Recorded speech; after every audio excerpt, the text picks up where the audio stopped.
Hello again. I'm back for my Midas mode blog slash diary slash vlog, whatever you call it. I've moved into my apartment in Sweden for a Dream League. As you can see, the Max hamburgers are beginning to flood the apartment everywhere. So, yeah, moved in, feeling good. Last blog we talked about what it was like starting up the tournament, thinking about it, and planning it. Important parts of the tournament. But now it's time to get into the real meat of it.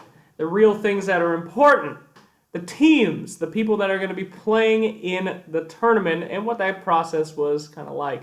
So, the first real step of getting into the tournament past the planning stage was to think, what is the best strategy for making it work? For a tournament, you need two things if it's online. You need teams, and you need a prize pool.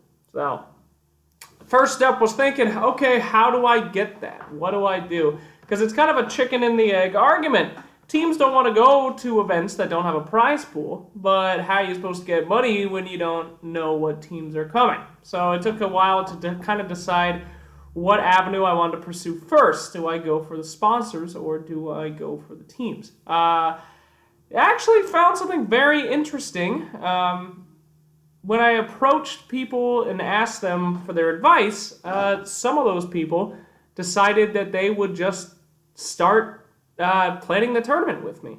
I sent some DMs to some managers of the teams, asking them where they think I should go for my first couple steps. And then they just replied, hey, I talked with some of the other managers and we're down to be part of the tournament, which was really interesting to me. As a talent, as somebody that attends events sometimes, you think that teams would just go, right? An event is put on, team says, oh, okay, I'll come now since that looks pretty good, and then they'll just leave. Maybe that is how it is for other tournaments, but for this one, and what I think teams usually do is maybe they build the tournaments with the teams in mind.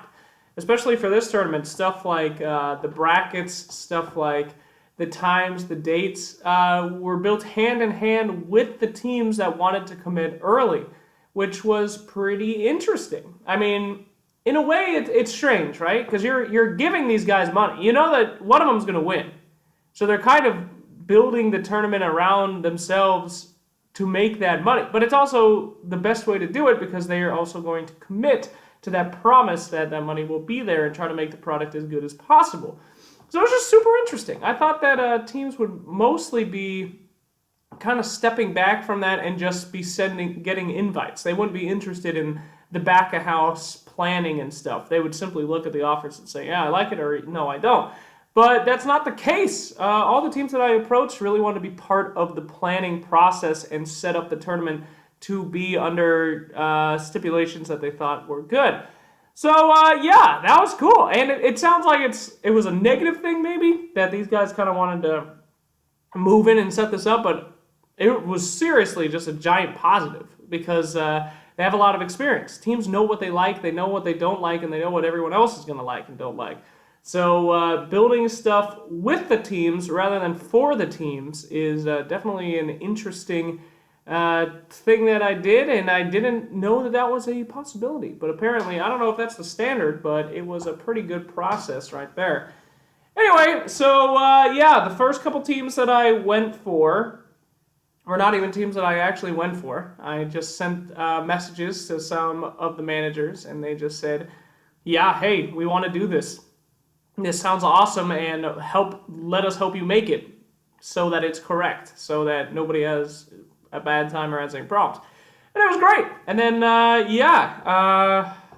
don't know if it's cool to say who it was, but no biggie, because, I mean, they all made the tournament stuff and they were helping me, so, but other teams, things that you might not know when you're planning a tournament or something on this kind of scale is just how intense it is to satisfy every single person's little demands. I mean, all this kind of stuff is basically contract negotiation, right? You got to find out what each person wants, what each party wants, because they all want different things. And then you have to find some way to make people succeed a little bit and get people things that they desire, whereas other people don't want those things. So that takes a long time. That takes a lot of effort to talk to all these different teams and see what they want, what they're hoping to achieve, and if they're going to like it or not, and what works for them, and all that, yada, yada, yada. Very difficult to surmise all that. But planning the tournament around kind of your big boys, your teams that you really want to be there, your title people, makes that a lot easier, because that's kind of how you develop the tournament around, okay, if I can get these 2 or 3 teams to say yes, a hard yes, then other teams might come. And that's kind of that process of finding, giving somebody here's how it's going to be, yes or no. So, yeah, that was difficult. That took a long time just to be able to be like, hey, here's this idea. I think we should do the group stage like this. I think we should have it like this. One team says, yeah, that's fantastic. We love it. Another team says, I'm not too into that. I'd rather have this. And then finding that kind of balance between them is hard and time-consuming, but also very informative and very rewarding, because you get to kind of see how each one of these teams is really a different person. Each one of them has their own personality, the things that they're most cared about. Some care about prize pools, some care about time, some care about format, some just want to play in an interesting tournament, some want to make sure that they play only on this specific place. So, yeah, it's super cool to see that all these teams are basically just treated like individuals that all have their own desires and stuff, which is difficult to plan around. But anyway, another lesson when it comes to teams is what it's like to get people to agree to your tournament, especially in this kind of like hellscape of just constant Dota 2 shit going on. We did approach 2 big teams, well, 3 big teams that I did approach that I wanted to be in the tournament were VP, Secret, and Complexity. Complexity 100% had to be in the tournament because Z-Freak made the goddamn tournament with me. I mean, it was like a huge deal because he came up with the idea. However, with the only time slot that we had, Perfect World, of course, they wanted to go and try out for that qualifier period. So, basically, the thing, I found that a lot in teams, by the way. A lot of these teams that are there wanted to participate, but at the same time, it's kind of a negative to participate because of Valve's new system where you have to go to these big events to get points to go to TI. If you go to anything that's not a third party, it's got to be one hell of an event because you're not earning points to TI, which is the big goal. You can win all the majors, and if you don't win TI, who cares? Sorry, OG. Because the amount of money at TI is just astronomical. So, convincing people to come and play your tournament, not as hard as I thought, but only because I was flexible. And I would imagine if you're not flexible, it's basically impossible. Basically, what I said to all these teams is, hey, would you like to say that you're going to come to Midas mode, but if you want to play in the qualifiers and you make it, no problem, no hard feelings. Go nuts. And that system did work. Basically just had about 4 teams for each region have that, and then I say, if you make it to Perfect World, you make it to Perfect World, no harm done. Good luck, I hope you win. And unfortunately, the hardest heartbreaker of all was that Complexity actually did make it to Perfect World, even though they helped make the tournament. So that sucked. And I don't really know, but what else are you going to do? Are you going to move the entire tournament where you've already had all the other teams agree to play at that time? You can't. So, yeah, that's a real shitter. I feel pretty bad about that, honestly. But, hey, Midas Mode 2, a Complexity instant invite there. So, we'll see. Direct super invite. But, I don't know. There's no good question. There's no good answer to that. Stuff like this, it's all about having to weigh your pros and cons. And sometimes you want to do what you consider to do the right thing. For me, the right thing would be to move the entire tournament to a different date and have Complexity be the headlining team because they helped come up with it. But at the same time, what other date? There's no other date in the year. You could do it at Christmas. That's it. The week of Christmas. Nobody wants to play that fucking tournament anyway. So, difficult stuff there. But hopefully they'll forgive me one day, especially when they're, taking part in Midas Mode 2 if that happens, if Midas Mode 1 is success. Another difficult part is, just waiting. Waiting is a big deal. All these teams have different kinds of schedules, and they all have their different kinds of needs. So some teams will say, hell yeah, I'm in 24 hours. Other teams will need weeks and weeks and weeks. And that's difficult because while you're waiting for those teams to commit, you're trying to sell sponsorship with those teams as one of your selling points. And it's this weird place where you have to be like, can I tell people you're coming even if you're not coming, maybe? And it gets in this weird position where you don't know if they're actually going to come or not, and you got to be patient and stuff. But a lot of the teams, surprisingly, very open with the communication, and they're just like, yeah, we're still thinking about it. This guy's thinking that he doesn't want to go. This guy's thinking that he does want to go. We're still discussing. But it's something that you can't just leave on the back burner, which is something that I found. It's not just an email and then you can check in on it in a week. It's something that you have to think about every day, and you have to wait, and you have to plan around if they're going to come and if they're not going to come. VP was invited to the tournament. They turned it down, which is no big deal. No hard feelings there. But it took a while for that turn down to come and happen. Same thing with Secret. Two teams that I really wanted to come, but they had other things that they have to do. And there's no hard feelings about that. Of course, they got to look out for themselves and do the best that they can in the year. Especially on Midas Mode, which is the third-party tournament, which isn't getting them any points to TI. So no hard feelings, but it's difficult to be like, all right, how do I sell this? Can I sell this tournament with their names on it? Is that okay to sponsorships and all that kind of stuff? So dealing with guys saying that, you know, they want to come, but they'll see what happens, and then they don't come. It's scary. It's terrifying, but that's part of the tournament business. And then I consider myself extremely lucky. All of the teams that basically I made my deal with saying, you can go do whatever you want, but if you don't make it, come to Midas Mode, it worked out. And they didn't just pull out and say, hey, I don't feel like coming, which is insanely lucky in my opinion. Because, you know, you'll have like guys like Dream League, who I'm here for right now, who have signed on teams, and then they'll just pull out. And I never knew what a terror that is. I mean, as an audience member, as somebody watching it, you're just like, oh, well, they pulled out. Whatever.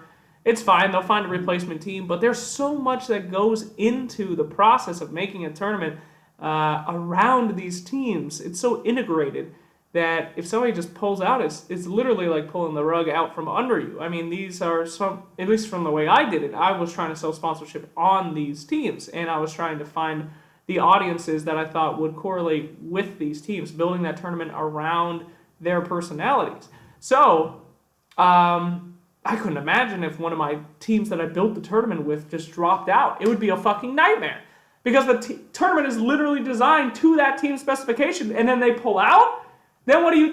Everyone else at the tournament, it's not theirs. They were, you know, the second.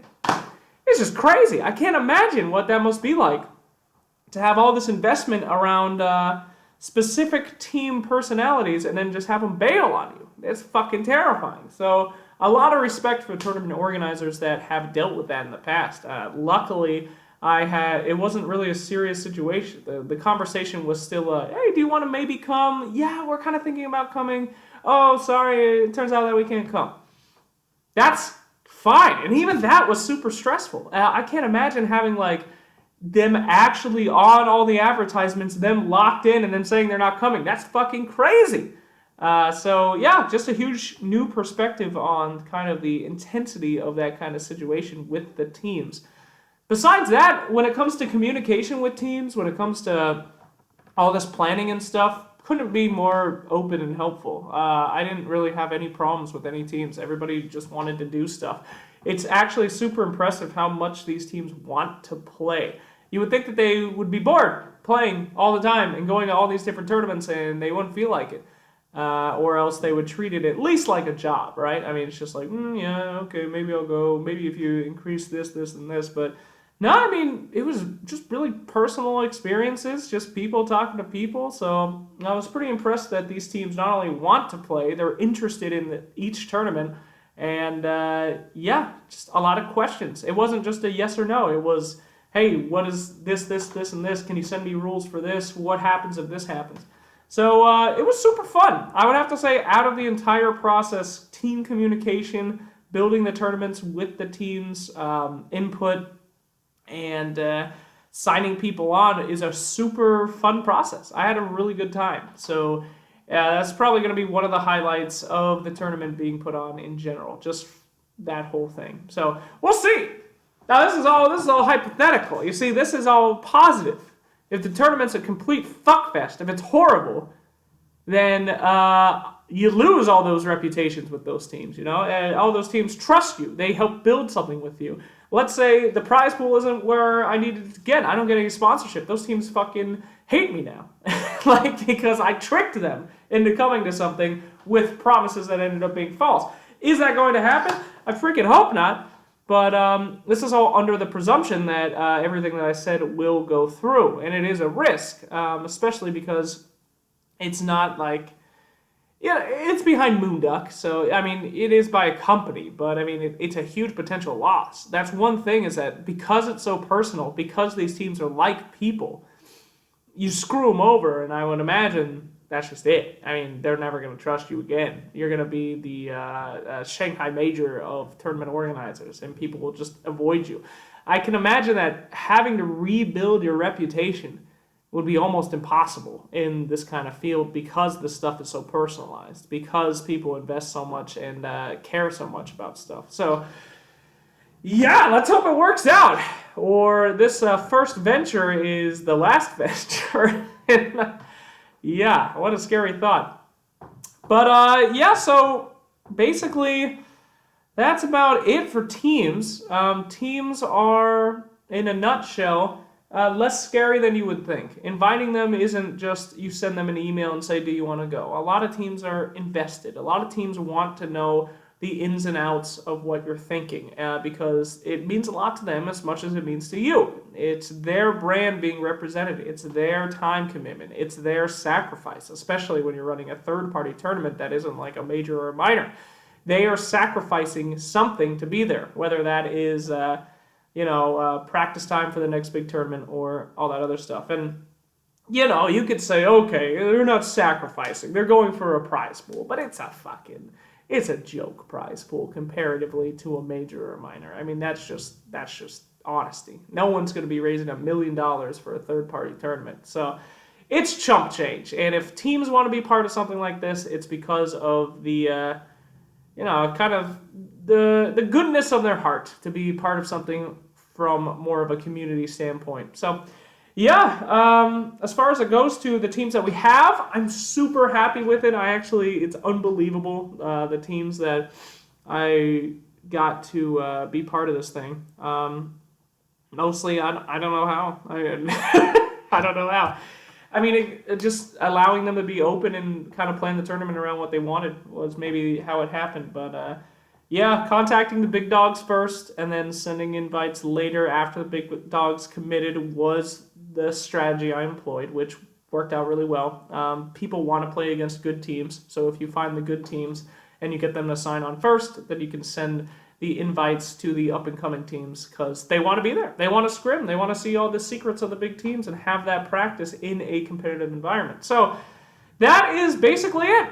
If you want teams to come to your tournament and you're planning a tournament, give them the option to plan that tournament with you. Extend that hand and lock that in. And as long as you can do that with a couple of top teams, a couple teams that, seem passionate and want to be part of that product, then the other teams will come because they want to play against those teams. So it worked out. But will it work out in the end for the rest of this stuff? Two parts of this problem, the chicken and the egg. You need to have the teams and you need to have the sponsors. Now, when originally I thought that acquiring these teams would make sponsorship easy, not so much.